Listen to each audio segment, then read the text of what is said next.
사유재산 침해 어떤 소지가 좀 있을 것 같아요. 네, 그런 거는 좀 훅 오는 부분도 없지 않아 있을 것 같은데요. 안녕하세요. 춘희 아줌마입니다. 마린보입니다.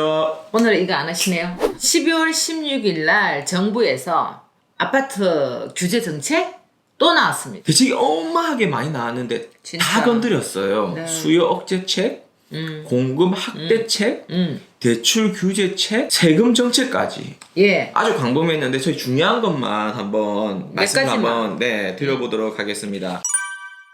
시가 9억 원 초과 주택에 대한 담보대출 LTV 추가 강화. 강화를 시켰다고요? 네, 이게 무슨 말이냐면 규제 지역에서 시가입니다. 네. 공시 가격이 아니라 실제 매매되는 가격, 시가 9억 원 초과부터는 우리 LTV를 20%로 지금 하향한다는 말이거든요. 네. 9억 원까지는 LTV 40%, 그렇죠. 9억 원 초과분에 대해서는 20%라고 대출 금액을 축소시키면서 대출을 잘 못 받게끔 지금 네. 만들어놨어요. 또 중요한 것은 뭐냐면은 원래 LTV 적용받을 때는 가계와 개인 사업자가 적용을 받았는데 이제 법인까지도 LTV 적용을 바로 받는다는 거거든요. 법인이 우리 대출 규제에 자유롭기 때문에 투자하는 것들을 지금 정부가 모니터링 하고 있다. 그렇지. 내가 보고 있다. 어. 라는 것을 은연중에 우리가 알 수가 있습니다. 눈 딱 꼬라보고 있다. 그래서 안정화가 안 되면 다음에 법인도 양도 차익에 대한 추가과세를 30%까지 다시 상향할 수도 있다. 뭐 이런 뉘앙스까지도 생기는 크다. 거죠. 억수로 크다 이거.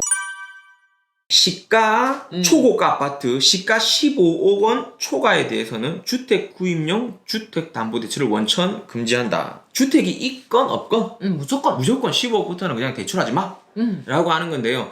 뭐 혹자는 이런 말들을 합니다. 15억 이상 고가주택 20억 30억 되는 주택 누가 담보대출 받아 사나요? 그냥 돈 있는 사람들이 담보대출 없이 사는 사람이 많다.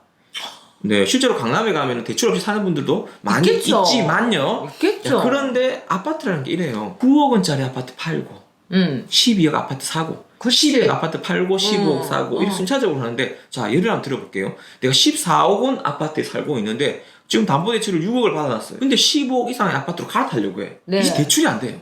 그럼 큰일이잖아요. 그러면 갈 수가 없다. 내가 지금 사는 아파트는 대출이 있는데 갈아탈 때도 15억 이상 갈아탈 때도 이 대출을 그대로 유지하면서 그렇죠. 보통 이렇게 갈아타게 하는데 네. 15억부터는 대출을 안 해준다는 것은 밑에서 갈아타기 수요를 원천적으로 또 막겠다. 맞겠다. 라는 거고요. 네. 자, 무주택인데 난 네. 돈이 좀 있어요. 현금을 네. 보유하고 네. 전세를 살고 있었어요. 네. 사업이 잘 돼서 현금이 많아. 근데 15억 이상 주택을 살려고 해. 대출을 또 실행을 못 시키게 아예 막아놨다는 네. 거군요. 1주택자도 네. 15억부터는 대출 받지 말고 네 돈 있으면 살아. 이건데요. 여기서 중요한 핵심은 뭐냐면 정부의 의도는 뭐냐면 15억 이상 고가주택은 어떻게든 실거주자를 잡아서라도 제한해서라도 주택 구입을 제한해서라도 잡겠다는 거죠. 네. 강력 규제입니다. 이런 거는 약간 사유재산 침해 어떤 소지가 좀 있을 것 같아요. 네, 그런 거는 좀 훅 오는 부분도 없지 않아 있을 것 같은데요. 구독, 좋아요 부탁해요.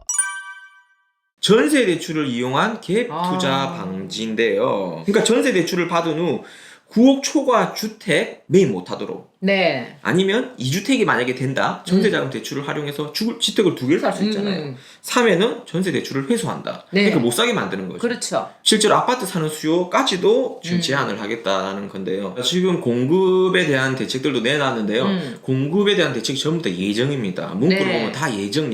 예. 실제적으로 공급을 바로 눈앞에 가시적으로 늘리는 성과는 아주 빈약하고 네. 수요를 그냥 억제하겠다는 거거든요. 그렇죠. 그리고 정부에서도 이렇게 규제를 함으로 인해 가지고 1주택, 2주택 갖고 있는 사람들이 집을 내놓는 어떤 공급 상태도 만들려고 하는 것 같지 않나요? 그래 맞습니다. 그러니까 예. 팔게 만들어서 네. 공급을 확대하겠다라고 하는데 양도세를 지금 중과로 잡아놓은 상태에서 이런 어떤 세금적인 압박으로 물건을 매도하도록 그리고 대출적인 압박으로 물건을 매도하도록 하려고 하는데 쉽게 되지는 않을 겁니다. 예, 중간은 많다. 네, 일단 중과를 어떻게든 좀 완화시켜야 되나? 풀지 않고서는 사람들 잘 팔지 않을 거예요. 예를 들면 60% 세금이라는 것은 다주택자 60% 세금이라는 것은 어마어마하다. 내가 10억이 올랐는데 거의 6천원. 6억을 10억이 10억이 올랐는데 올랐는데 6억을 6억을 세금으로 내라고 하니까 사람들이 내겠습니까? 미친다. 배 아파. 그러니까요. 심장 떨려. 네, 이거는 뭐 합리적으로 생각해 보면 도저히 매도를 할 수 없는 조건으로 지금 맞아요. 죽으라는 있거든요. 말이나 마찬가지다 이 말을 할 것 같은데요. 이번 정책의 결국 위너는 정부가 될 수밖에 없는.